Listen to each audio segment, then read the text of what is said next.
Hello, I am Akira Kurokawa, Director of Atelier Loco Modern. This interview with Yoshimura Munehiro gave me a great deal of inspiration, and at the same time, there were points where we did not see eye to eye.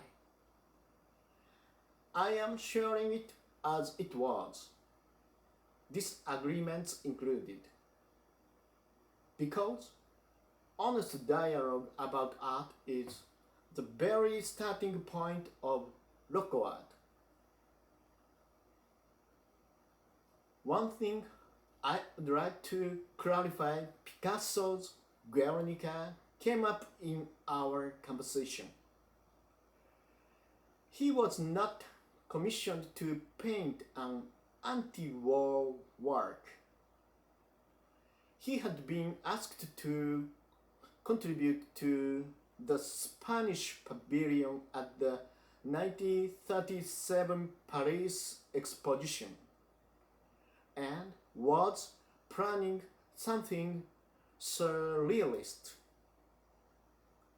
Then came the bombing of Guernica by Nazi forces.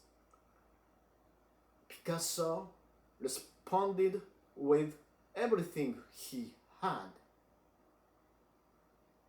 That is how the painting was born.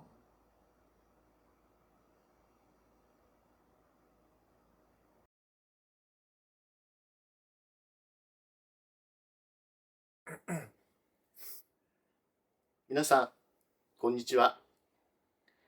今日は吉村宗弘さんのアトリエから収録をさせていただいています。吉村さんは一般大学をご卒業の後、絵画の道、どうしても進みたいということで、芸術大学、武蔵野美術大学で油絵を学ばれました。ニューペインティング全盛の時代だったわけですけれども、吉村さんはそうではなくて、ふるさと神戸に戻ってこられてからは、一過性の様式とは全く無縁の、ご自身のスタイルを確立され、淡々とお描きになっているという画家でいらっしゃいます。今日はこのアトリエの空気感で皆さん方にお話を伺えるということで、少しお時間をいただきたいと思います。それではまず吉村先生にお話をさせていただくわけですけれども、先生どうもありがとうございます。まず先生に貴重なお時間を取っていただいたことにお礼を申し上げたいと思います。先生は本当に先ほどもお話してたんですけど、東京の個展非常にお忙しい中でこの時間を取っていただいたと。このアトリエ非常にその独特の空気感がありまして、これは先生の画業にどのような。そうですよね。やっぱこの空間づくりとかなんか全てにおいてね、やっぱりそのちゃんとしたものをこう何かこう周りにこう整ってないとやっぱりなんかいい絵はできないっていうのはある程度なんかありそうなんですよね、因果関係と思いますよ。なるほど。そういった意味でこの、私先生にお会いしたのは兵庫県立美術館の例の展覧会、画家とアトリエ、メチエの修行帳ですね。でその時の、パンフレットがちょうどこのアトリエ映し出すだったんですけれども、そういう意味でやはり修行場っていうなんか深いなんかあれがあるんです。修修行って書いたのは、まあ別にそのアトリエっていうよりも、まあだから自分のその、なんていうの、絵のね、スタンスというか、立場というか、なんかその、あんまりその、例えばコンセプトをね、重視したような作品作りをするとか、じゃなくね、もうちょっと何かその、技術的な。はい。で、まあ職人技とまでは言わないんですけど、なんかそれをもっと大事にしようっていう。なんか地道な作業。うん。野球で言うとね、なんかもっと基礎的なところとかね、あるじゃないですか、スポーツのね、トレーニングとか。その辺をこう、しっかりこう身につけるみたいなね。なんかそれを大事にしようかなっていうことですかね。なるほど。うん。先生が今のその画風にたどり着くまでにこう試行錯誤をいろいろして、そのものの本によりますと30年ぐらいかかったっていうちょっとそれは言い過ぎお話を。ですけどね。そうなんですか。まあまあ20年ぐらいはあかかってね、なんかこう長いトンネルの中でね、もがいてましたけどね、こう先が見えない。トンネルの先のね、光が一個も見えなくなるというね。20年、そのところに潜ってましたよね。そのあたり少し振り返っていただいて。振り返りたくないんですけど。振り返りたくないですか。振り返りたくないんですけどね。そうですか。まあいっぱいね、よく聞かれるんですよ、その20年。だからやっぱり珍しいみたいで。今はね、割と若い子たちは、もう美大出たらね、すぐにこうなんかちょっと活躍してる子がいたり、割とこうすぐ出てきやすい時代なんですよね。で、まあそれがいいか悪いかは別にして、実際そういう人がいて。で、そう考えると僕なんか20年ね、ずっとこう潜ってきたってなると、なかなか今ね、30代とか40代ぐらいの人でね、そんな人いないですよね。なると思いますよ。だから珍しい。なる珍しいから、よく聞かれるんですよ。何してたんですかみたいな。それなんでそんな期間がかかったかとかね。そうとか、どうやってそこから出口が見つかって、自分のスタイルが作れたかとかね。もうね、実はしょっちゅう聞かれる。ああ、そうなんですね。そうなんです。わかりました。で、まあ、いや、わかりましたっていうか、まあ、なんとかその答えをね、いろいろこう、いつも導き出すんですけど、まあ、一つではないですよね、だからね。いろいろですけどね。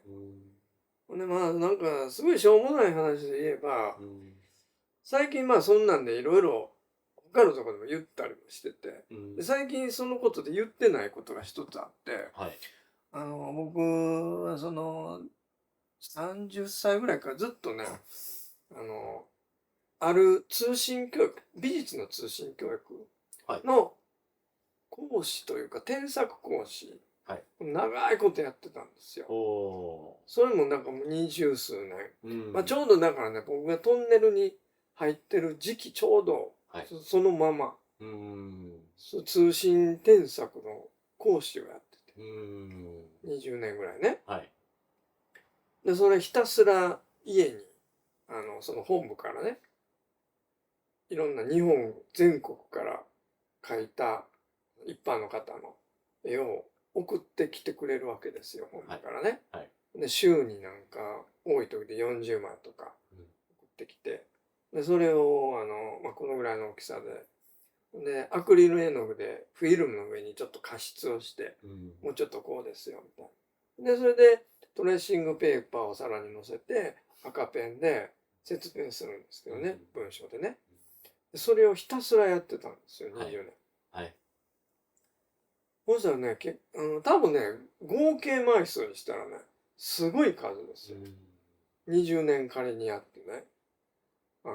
月に、まあ仮に平均30枚やったとしたらね、月30枚でしょ。それ12かけたら360枚でしょ。年ね。ほんならもう10年で3600枚でしょ。20年で7200枚やってたわけですよ。はいで何が言いたいかっていうと、そんだけ絵を見てね、人の絵を見て、ここがああや、あそこがこうやみたいに言ったり、で、その絵全体をどう、これどういう考えで描いたかとかね、いろんな狙いも含めてね、見ていって説明していくっていう、まあだから、僕は教える立場ですけど、それってね、結局はね、トレーニングやったんですよね。今から思えば。はい絵のトレーニングをしてる。はい僕自身がね。そう、教えて、歩合制でね、1枚やったらいくらみたいにもらってるんですよ、バイトでね。だけど結局ね、それってね、絵のトレーニングをしてたっていうことなんですよ。もう、ね、しかもまあ面白いのは、もう素早くやらないと、要するに時給が上がらない。1枚すごく安いから、もう必死で1時間で5枚とかね、多い時で6枚ぐらいやる。そうすると時給がバーンと上がるわけですよね。だから必死でやってるわけ。ほんなのもう頭をフル回転して、その1枚に集中して、ブワーッと描くわけですよ、考えてね。それ結局ね、トレーニングになってるんですよ。おそらく、もしかしたらそれが一番トレーニングになって、いい絵を描くための何か脳の、が作られたのは、それが原因じゃないかなっていうね。そうですか。すごい。だから、いい絵を描くためには、はい。その通信添削の講師をしなさいっていうね。面白い。いや、本当ね、これ冗談じゃなく、本当そう思います。冗談ではないんです。はい。と思います。だってね、将棋とか囲碁でね、はいなんか時々テレビでやってますよね。アマチュアの人が10人ぐらいだーっと並んでて、5番のね、前で。で、アマチュアの人は自分の番だけやってるわけですよね。これでプロが一人で、それを掛け持ちで、ほんで次打ったら次ここでしょ。で、次隣の人がまたすぐ打つでしょ。でそういうの見たことないですか？それ。ありますよ。あるでしょ？早指し将棋みたいな。まあまあそうですよね。はい。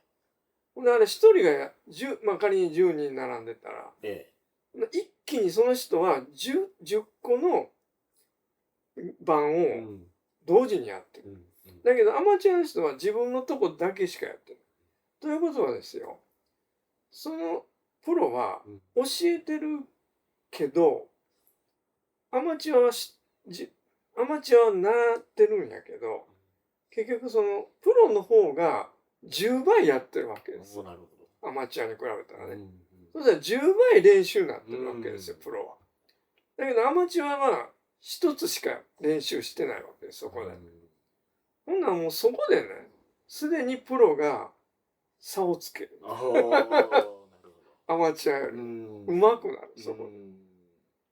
それと一緒って思うんですよね、僕はね。それは大きかったですね。今も僕いっぱい教室やってるから、もうね、100人近くはいるんですよね、生徒さん。もういつも100人の絵を見てるわけですよ。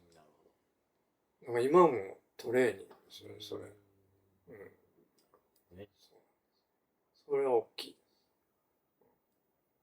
修行です。なるほど。はい。先生、図録集の、悲しみの星、私も拝見して非常に感銘を受けた一冊なんですけど、先生が悲しみ、それから絶対美でしたっけ、品格、このようなキーワードで品格ってたからそれから漠然とぼんやりとした虚無感というのを先生言っておられる。で、実はこれ私ロックアートっていうことで、先に YouTube 出してる中で、見えないものを結晶化するっていうふうな、キーワードで、一つのアートムーブメントみたいなことをうん提唱しようとしているんです。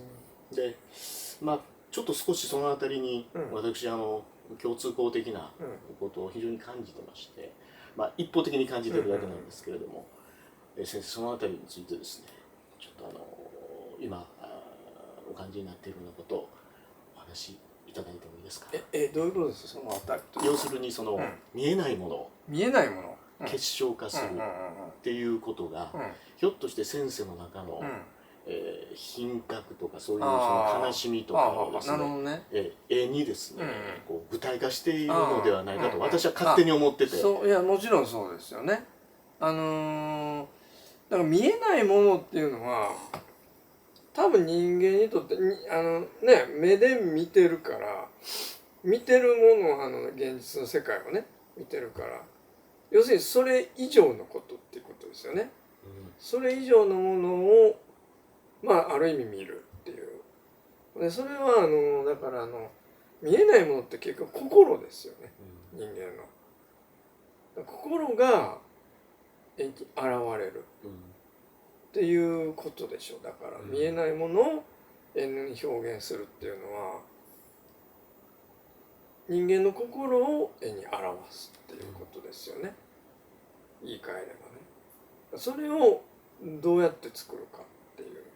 で今おっしゃったみたいな悲しみっていうワードとかね、あと何やったっけ絶対品格。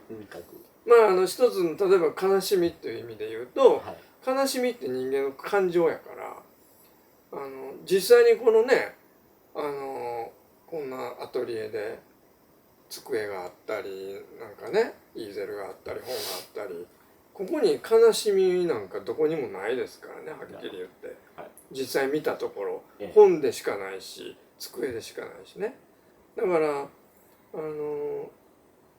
仮にこれを書いてそう見えないもしかしたら悲しみね見えないものじゃないですか。悲しみなんてどこにもねどこにも存在していない人間の脳にしか存在してないわけですよね。それを見えてるものを使って表すと、それが究極ですよね。だからね。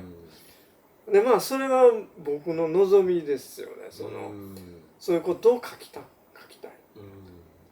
目に見えないものを目に見えるものを使って絵に定着させるっていうね、それは一番やっぱり究極の目的じゃないですかね。なるほど。そうですよ。はい。星の王子様っていうサンテグジュベルの小説があるんですね。あれの中で大切なものは目に見えないんだよっていう星の王子様がいるんです。まさにそうですね。読んだことないけど。そうです。一度読んでいただきたい。本当に大切なものは私も目に見えないんじゃないかなと思ってまして、で私が提唱するロックアートみたいなものは、そのインビジブル目に見えないものはもちろんそうなんですけど、目に見えないものを全て具象化するという意味ではなくて、大切なものっていうところがもう一つのキーワードなんですよ。ですから大切なものを結晶化する、両方のかぶりみたいなところですね。だからそういうふうなところで先生がおっしゃってるその悲しみとか、絶対美とか品格っていうのは非常に大切なものかなと私は思って、大切なものを先生が絵に要するに具体化する具象化するっていうところにすごに惹かれてるんですよね、私は。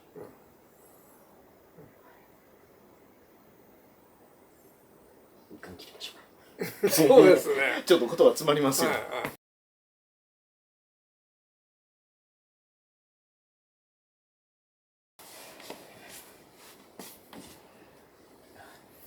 先生、AI がですね、人の手で描いたような絵を描くという時代がもう目の前に来てて、もうすでに来てるかもしれない。来てますよね。でそんな中で、人間だからこそ描ける、人間だからこそ描ける絵みたいなようなものあると思うんですけれども、先生はこういった AI の時代に人間が描くべき、描かなければいけない、そういう絵ってどういうふうなイメージで思っておりますか？ねえ。というかそれを考える場合にAI がねどんなもん描けるんかっていうのも考えないとダメですよね。AI まあもしかしたらもうちょっと進化していくんかもわかんないですけど、でもなんか AI が描けるもんって限られてるからね、今んとこはね。だからそう思うと別に全然ね人間が描けるものを AI が描けないんじゃないかなって逆に思ってますけどね。なるほどね。普通に。で話によればAI って結局魂を持てない、って言われてるらしいですよね。いくら進化しても魂、人間のような。これ人間はなんかやっぱ魂があるじゃないですか。まあ魂っていうのは大げさかもしれない。感情ですよね。これ AI は感情は持てない。どうなんやろ、ちょっとわかんないですけどね。それで感情がある限り絵が描けるわけで、僕らからしたらね。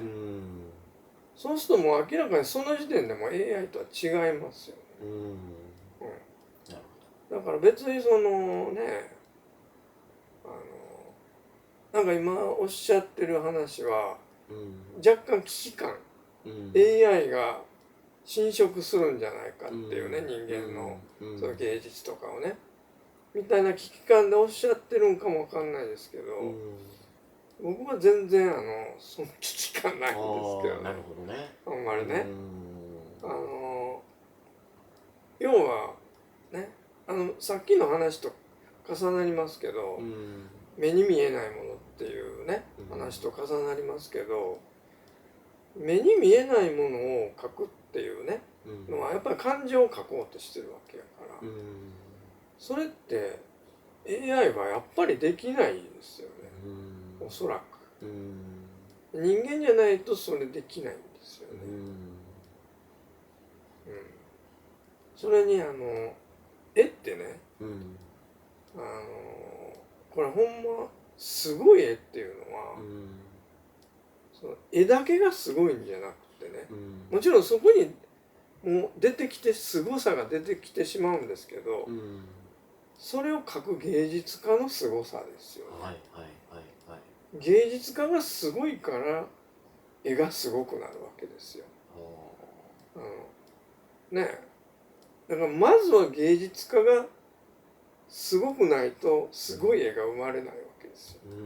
急にたまたますごい絵ができるわけじゃないんですよ、絶対に。だってもう全員がすごいでしょ、すごい絵を描いてる本人は。ピカソにしろゴッホにしろね、セザンヌにしろ、そう生き様全てにおいてねすごいわけですよ。もう命かけて。これじゃあ AI はじゃあ命かけるんかっていう話ですよね。なるほど。ほんで命かけてそんだけすごい人たちがすごいものを作ろうとしてすごい魂でやってるから人は感動するわけでね。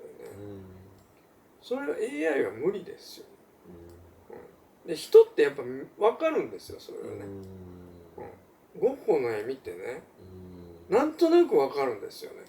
ゴッホってどんな人だろうっていうね、生き様が。そんなことじゃないですかね。だからあんまり別に AI なんか全然意識してないですけどね、あんまりね。なるほどね。全然なんか土俵が違うっていうか、なんかこう比べる気はなくないっていう感じがしますけどね。そう。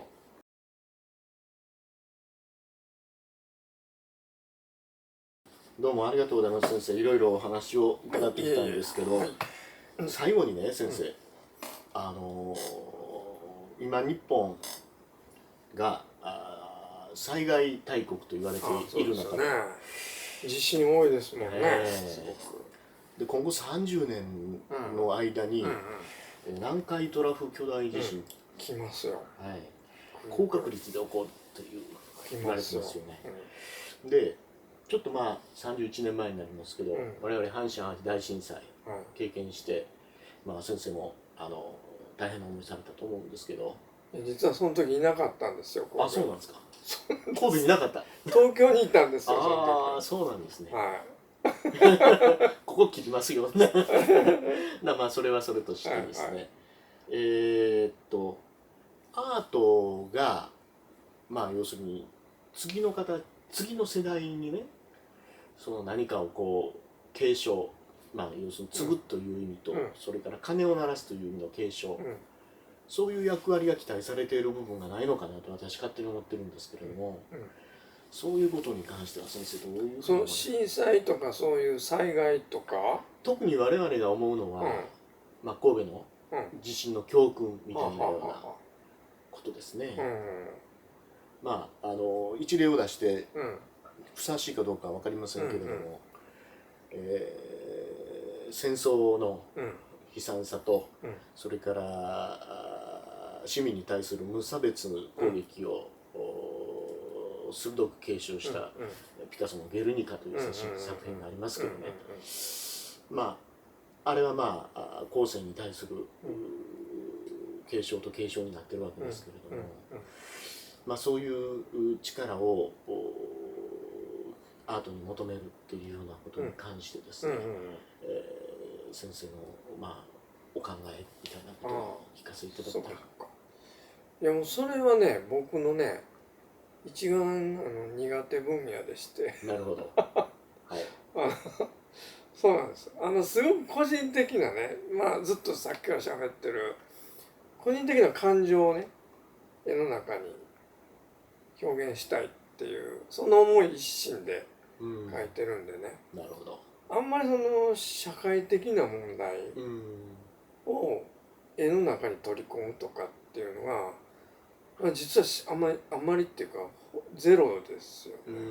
なるほどね。だからそうですね。中にはね芸術家の人たちはそういう人たちもいますよね。特に今ねなんとかビエンナーレじゃないかなんかトリエンナーレみたいなね、日本各地でね、町おこし的にやってる芸術祭みたいなとかあるじゃないですか。ああいうの割と多いですよね。そういう社会性のあるね問題提起をしてるようなね。なるほど。だけど僕はあんまりそういうところに開けてない心が。とはですね。なるほどね。で実際そのゲルニカもね、確かにゲルニカ描きましたよね、ピカソね。だけどピカソゲルニカは描いたけどそれ以外はすごく個人的にやってるだけで、あれなんであんな急に描いたんかなって逆にちょっと思ったりもしてますけどね。そのいきさつというかね、なんかやむにやまれぬ描いたんかな、ちょっと分かりませんけどね、その辺の事情はね。パリに住んでたんですかね。フランスに住んでて、でフランス万博が目の前にあって頼まれてたらしいんですよ。頼まれたんだ。で共和国政府と、それからまあいわゆるフランコ将軍の、まあいわゆるそのあれですね、ファシズムですよね。でそのナチスがまあゲルニカを空爆したわけですけれども、共和国政府を応援してたんですよね、ピカソが。なるほど。でどうもそれのゲルニカであれした集まったお金が共和国政府の資金にもなったっていう話は耳にしたことがあります。はい。確かにね昔、まあピカソの頃とか、あと日本だってね戦中は画家がね逆にその軍の攻こう国のねを高揚させるために絵を描いたり逆にしてますよね。藤田嗣治藤田嗣治もしてる、小磯良平なんかもそうですよね。だからあの時代って結構巻き込まれてはいますよね、芸術家がね。そうですね。好き嫌いに関わらずね、はい、やむにやまれぬみたいなね、あってこれでそうやな、今はまあみんなねなんだかんだちょっと自主的にやってるんだろうけどでも一方でね芸術とか音楽はそういうことに対して無力だっていう人もすごく多いですよね。何の力も持ってない。なんかそれはまあそんなんじゃないかなと思いますよ。なるほど、ね、別にだから言って全然興味ないわけじゃなくて僕も実際でも行ってるしいつやりましたね。でも行ってますし、言っておられました。すごく興味があるわ、はい、それに対して、だけどそれを自分の絵で何か消化したいとは思わないからね。そうですね。ですね。ちょっとまあなんか話ちょっと長くなって遠回りになるけど、僕昔井上陽水が実は大好きで、はい、いろいろご存知ですか？井上陽水。知ってます。すごい好きだったんですよ、中学高校の大学の頃ね。でなんで好きやったかってちょっと性格的にちょっと似てるとこがあってね、ちょっと天の弱っていうか何か物事をこうハスに構えてる感じがすごくなんかかっこいいなと思って、自分にちょっとなんかこう近いものを感じててね。で一番有名なのがね、例えば「傘がない」っていう曲があるわけですよ。であの頃の当時のなんかいろんな社会問題を、例えばニュースでやってて自殺する若者がこんだけ増えたとか、結構そういうニュースが流れてる。だけど自分に問題なのは今傘がないっていうわけですよね。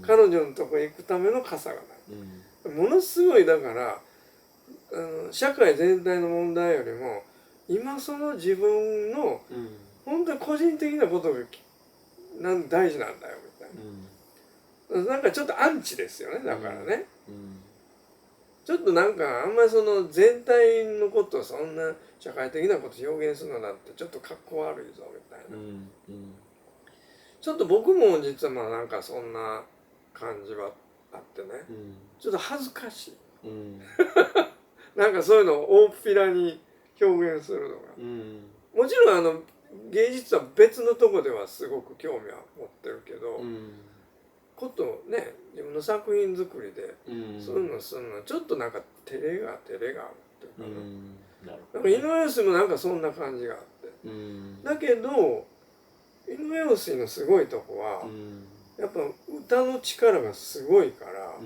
そんな個人的なね傘がないみたいななんか無責任なことを言いやがってってね社会的には思われるかもしれないけど、その感情が全国のね若い人にすごい共感を与えるわけですよね、その感情が、それですごくヒットするわけでしょ、井上陽水の曲がね。って思ったら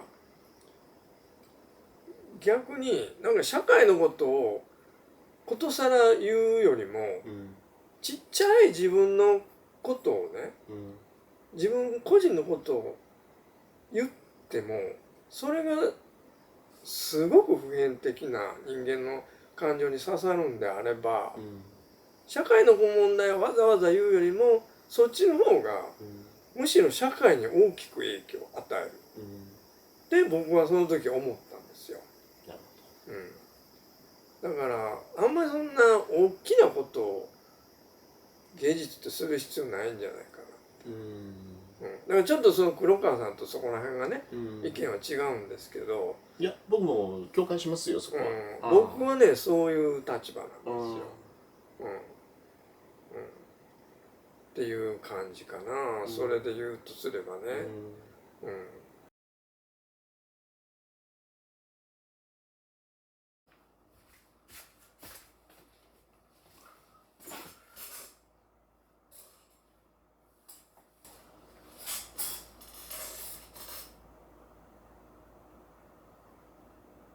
There is something we were unable to capture on camera. Yoshimura said something I found deeply striking. The invisible and the unspeakable are not the same thing. He can put every one of his paintings into words. For him, language comes first. Before and during the act of painting in this, he drew on Kobayashi Hideo's Goth's letters,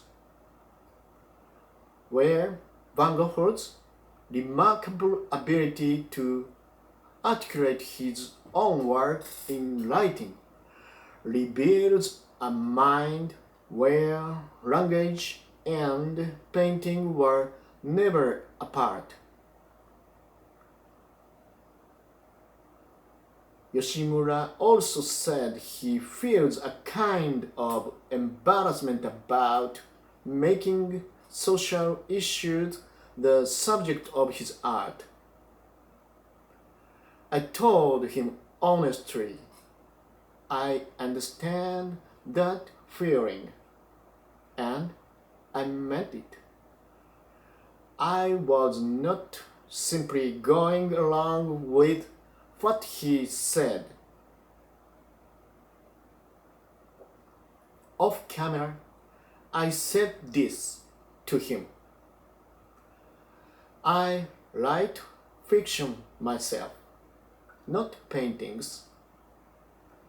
As a creator, I understand that embarrassment very well. But as a producer and promoter of local art, I want to commit to social issues. That is my role. Crystallize the invisible that is essential. That is the slogan of local art. Yoshimura's words reminded me that the process of crystallization may pass through language, including our differences. It was a conversation that pushed my own thinking further.